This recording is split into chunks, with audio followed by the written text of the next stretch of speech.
Okay. Yeah. Hey, D-Lo, cut it up. Lamar. What's up, y'all? It's your favorite franchise player, AP. It's your girl, Dallas Janae. And this your boy, Treso. And this is the Traffic Jam.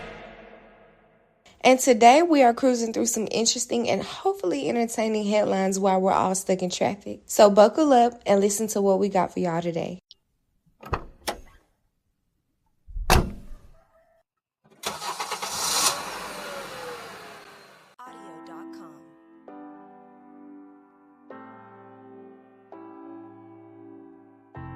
Last week, 20-year-old social media personality and streamer Darren Watkins Jr., better known as I Show Speed, made a stop in Memphis during his 35-day Speed Does America tour, broadcasting non-stop across 25 different states, including areas like Arizona, Wyoming, and the District of Columbia. He stayed for 24 hours visiting some of Memphis's historical sites like the Lorraine Motel, where Dr. King was assassinated in 1968, and the world's largest Bass Pro Shop located at the Pyramid, which formerly functioned as a sports and entertainment venue until 2007. No trip to Memphis is complete without food, and Speed made sure to stop by some local favorites like Smackers and Cozy Corner. Along the way, he linked up with some of the city's biggest names like Grizzlies starting players Ja Morant and Jaren Jackson Jr., as well as hip-hop artist Moneybagg Yo, where he showed off his pool slicing skills. His visit wrapped up at the Stax Museum of American Soul Music, where he was welcomed by an excited crowd of students from the Stax Music Academy. Speed took time to connect with them, posing for pictures, sharing laughs, and even sitting down at the piano to play a quick tune. Stax employee Corey Liu reflected on the moment, explaining how thrilling it was to see one of today's biggest digital stars engage so directly with the students. Here's what he had to say. It was an amazing scene, especially in this community in South Memphis where we need positive things in this city. So to have somebody come in this community, shed some light on these kids, especially when these kids are in school here at the Soulsville Charter School, I think it was a very, very positive thing on a Thursday. For viewers tuning into the stream, Speed's visit to Memphis showed that the city is more than just headlines. It's a vibrant hub for history, culture, food, and music, and a growing landmark for travel and tourism. When Fox 13 asked him to rate the Bluff City out of 5 stars, Speed started with a 4.5, but by the time his visit ended, he gave the city a full 5 stars. Memphis is way more lit than Nashville. Yeah, that's what I'm saying. More character. That's what I'm saying. Nasty!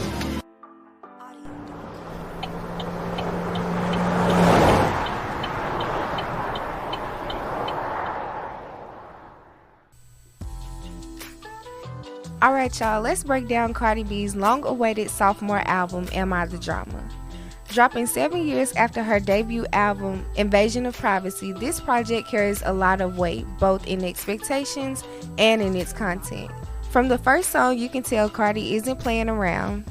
The album is full of diss tracks, emotional reflections, and has a clear message of retaliation. People are calling it brutal, which I can definitely agree with, especially in songs like Pretty and Petty. One of Cardi's strengths, though, is her ability to shift gears. You can find fierce, aggressive tracks alongside slower, more introspective songs. The album, which includes 23 tracks, has some inconsistencies, though. Some songs feel underdeveloped or like they're just there to fill space. On the flip side, the slower, more emotional tracks feel a little generic and less appealing. Overall, the album definitely doesn't completely escape its flaws, but it's a powerful statement nonetheless, and serves as a reminder that Cardi B is not to be played with. I'm giving it somewhere between 3.5 and 4 out of 5 stars for boldness and energy, with room to grow for next time.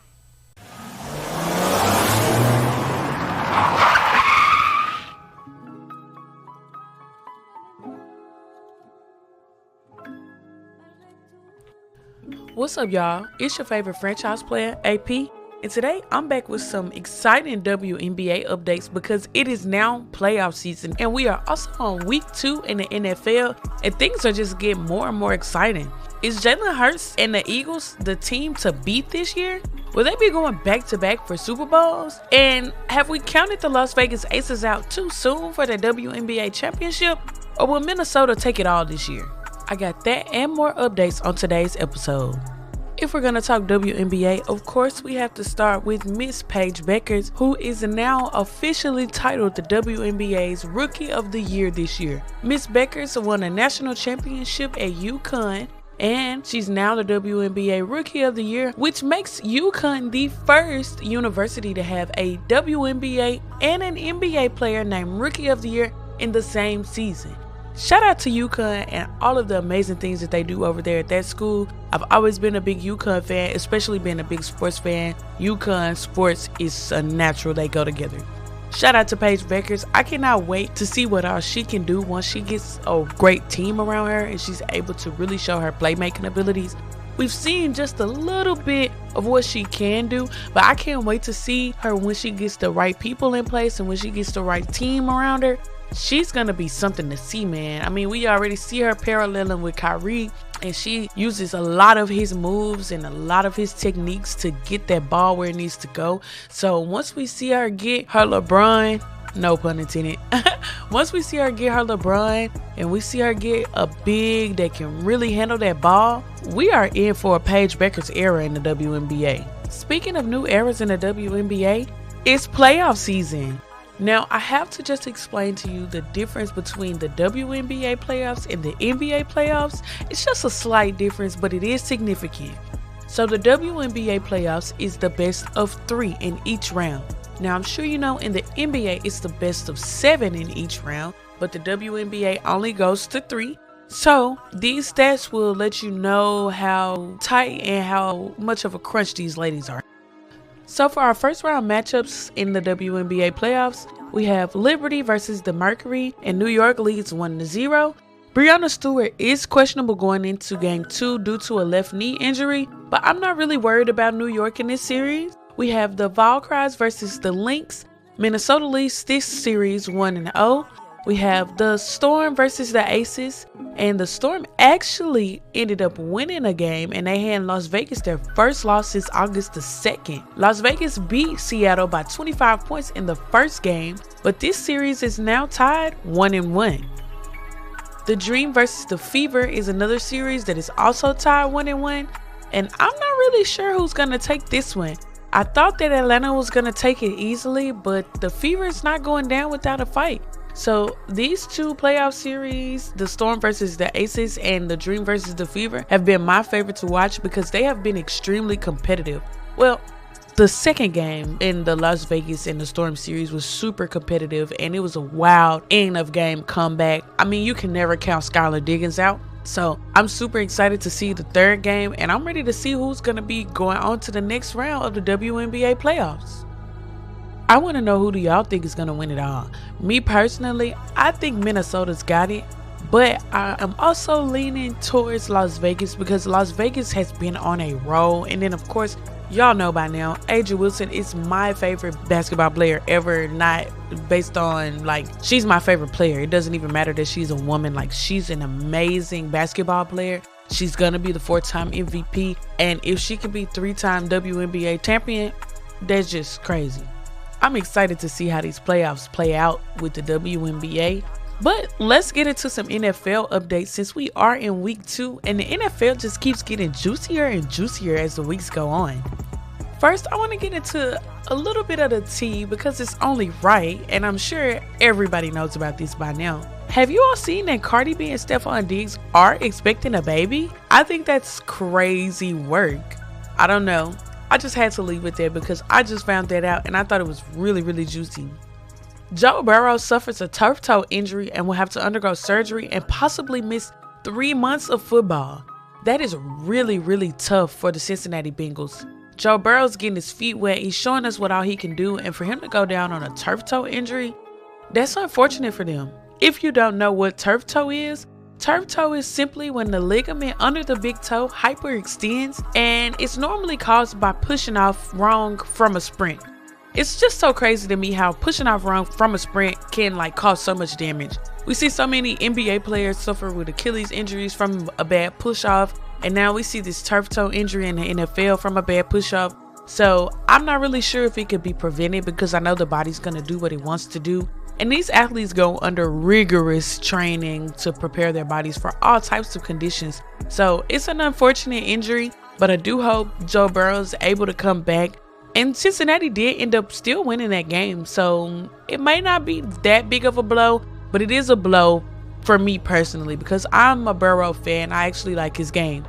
All right, since we're talking NFL Sunday, we gotta talk about the Chiefs and the Eagles. This Super Bowl rematch that was well awaited, and the Chiefs just couldn't keep up. To me, it's looking like their reign may be over. It's looking like Pat Mahomes may be down for the count this season, and Jalen Hurts is gonna take all of that shine. Jalen Hurts is faster, he's stronger, his defense is better, his offense is better. He don't even have to throw the ball that much. He has an amazing running game. I am thoroughly impressed with what they got going in Philadelphia. I really, really am. I'm assuming that the world is impressed as well because the Chiefs and Eagles game on Sunday was the highest viewed game in the NFL this season thus far with 33.8 million views. A lot of people wanted to see the Chiefs take it, but the Chiefs just can't. They can't keep up. So shout out Jalen Hurts, shout out the Philadelphia Eagles, and I hope they do go back-to-back this year just so we can see a black QB, a truly black QB, win 2 titles back-to-back because we've had that talent we always have, but now it's time to be put on the front street. Who's the best QB in the league? We've also got to talk about that crazy Dallas and New York game.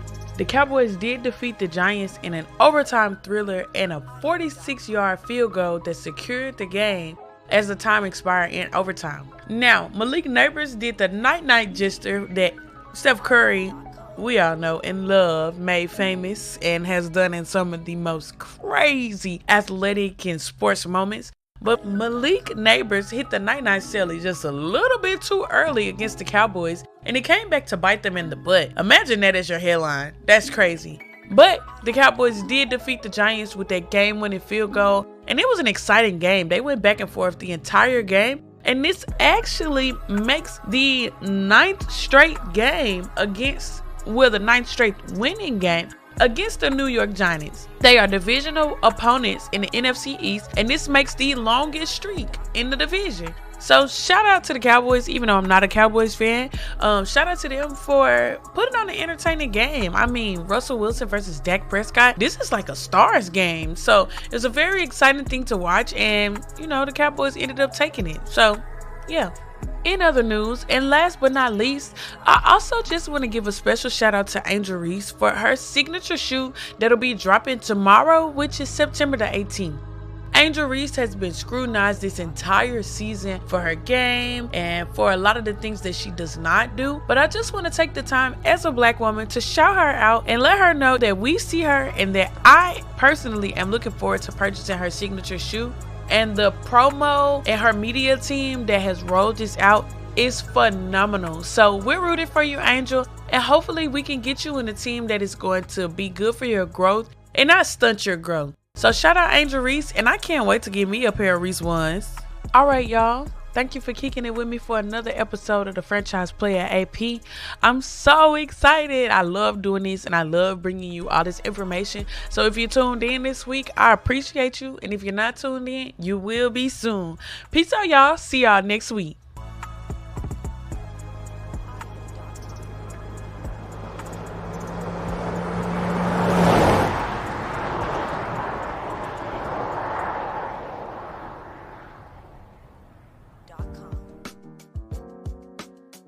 Alright, y'all. So you already know I have to speak on this, so let's get right into this Jimmy Kimmel story, because it's not just about late night gossip. So here's what happened if you haven't heard. ABC, which is owned by Disney, suspended Jimmy Kimmel Live after backlash over comments Kimmel made following the assassination of conservative commentator Charlie Kirk. The network said it was just trying to calm tensions, but the move backfired in a big way. When Kimmel eventually returned to air, his episode pulled in big ratings, tracking over 6 million viewers. But not every city got to see it. A handful of ABC affiliates, mostly owned by Nexstar and Sinclair, straight up refused to air the show. They swapped in other programming instead, basically making their own call on what audiences should see, including cities like Nashville, Little Rock, Seattle, Chattanooga, Birmingham, St. Louis, Washington, D.C., and many more, which sounds like censorship to me. Kimmel did address the controversy in his monologue, saying it was never his intention to make light of someone's murder, but by that point, the damage was already done. The suspension had already triggered a wave of cancellations for Disney+, Hulu, ESPN, you name it. Big personalities like Howard Stern publicly canceled, and plenty of everyday viewers followed suit. Disney stock dropped 2.5%, wiping out nearly $5 billion in market value in just days. So what we've got here is a collision of entertainment, politics, and business. A late-night joke spirals into a national debate, Disney takes a multi-billion-dollar hit, and the conversation turns into a tug-of-war over free speech, accountability, and what role corporations should play when controversies like this pop off. And if anything's clear, it's this. This situation is about more than just a TV host. It's about where media, money, and politics should intersect. What are your thoughts on this situation?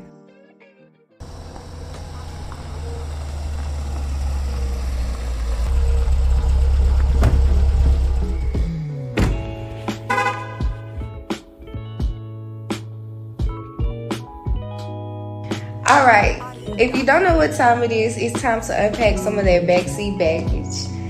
In this segment, me and Trey will be going in depth on topics most would rather avoid. So, Trey, what's our topic today? Pride in the black community. Okay. Honestly, I feel like it's a whole lot of pride and not enough grace.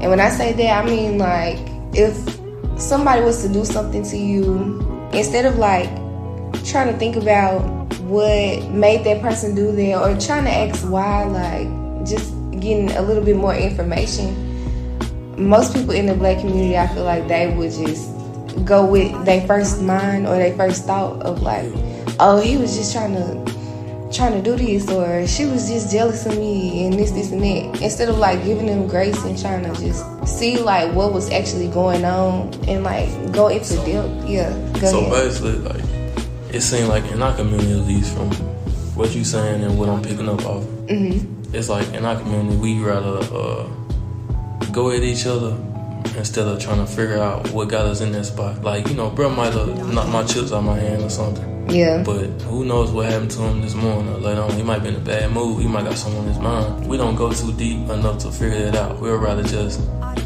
blame something, use an excuse. Like, man, dude just don't like me. He stepped on my shoe because he made my jump fresh. He might not even seen it. Instead of being reasonable, we'd rather be the aggressors. Like, you know, like, nah, you can't do me like that. Bro can't say that about me. You can't look at me like that. When basically, it might not even be that deep, dude. Might not even miss stunning. You might be looking past you at that wall. Exactly. But our mind just train us to get in defense mode all the time about every little thing instead of realizing like we got enough against us, and we spend more time being against each other instead of realizing like we all we really got. Yeah.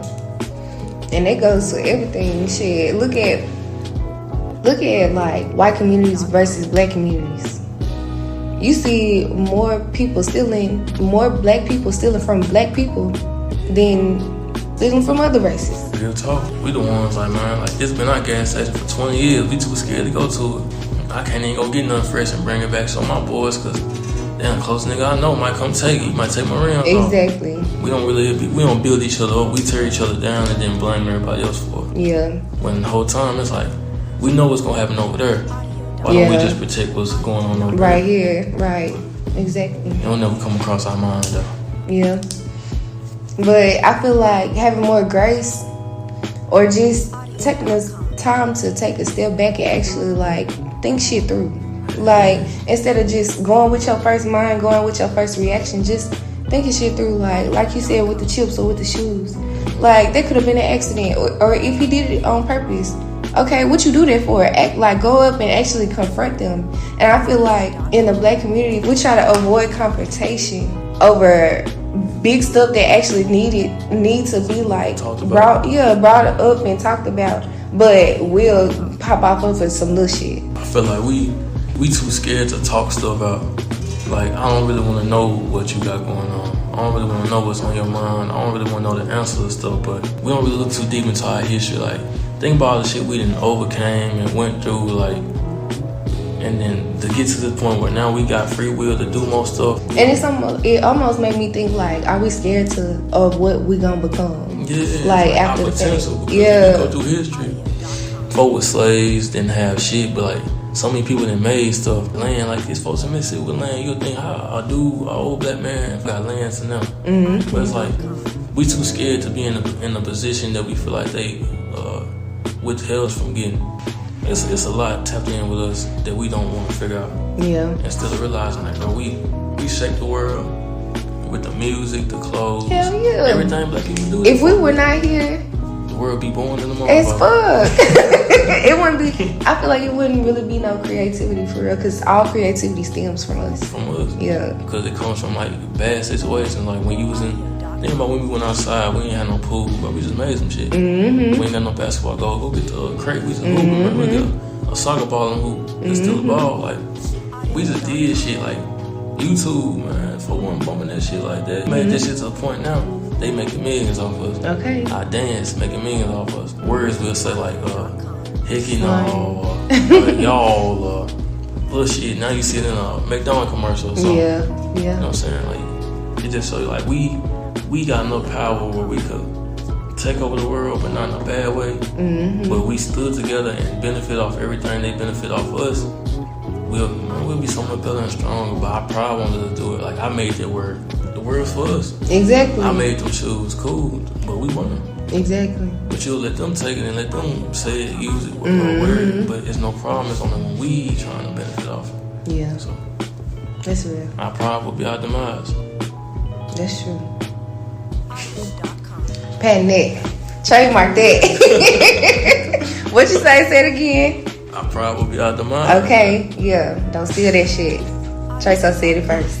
Yeah. No, for real though. That's all that shit good. For like example, like a rapper. Yeah. We feel like if one person popping, we gotta take that one person off, and then we look on the other side. It's 40,000 folks out doing it. Exactly. And still like on us, man, money not gonna run out.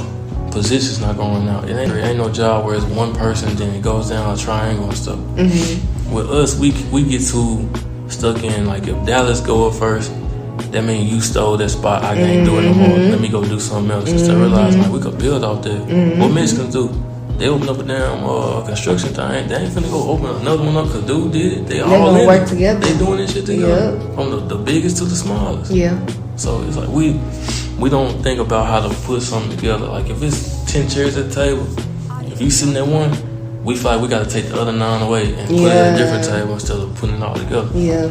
And just think about how like different the world would be if we all like just got together and actually, instead of pulling those chairs away like you said, and actually fill them seats with other people, other like-minded people, we would be running this much. That's why the world's scared, because they know that when we do figure that out, it's all over. Yeah, and that's why I feel like another reason that's why they try to keep us at that level, because like you said, we're gonna take this shit over. Like, think about how much shit we done overcame and like still did good through. Yeah. Like man, then we got all this free will. We can do whatever we want. We can get up and go anywhere we want. Yeah. Watch what we want, wear what we want, eat what we want. Man, like Memphis is a good example of that. Think about all the small business here. Mm-hmm. Like people getting up, I ain't going to McDonald's no more. I'm going to Dix Queen. Okay. Or KFC. I'm going to Dix Queen, you know what I mean? But that's, people won't look at that as something. They'll look like, man, Dixie Queen popping. I'm finna go make a Dixie King, a Dixie Prince. Yeah. Instead of like, man, we can build off this. Yeah. And add something else, and go take it global like Gus's. Yeah. That shit started in Mason. Ain't nothing in Mason. I love my folks. Mason ain't got nothing, but it look Gus's. The Memphis, now that shit go Dallas. But that's the power of exposure, something that we created. Like you think about America, a place where everybody in the world, no matter what race, and they come here to succeed and they build up. And we've been here this whole time now. We use this shit to build up ourselves. Mm-hmm. Come on now. And we've been here.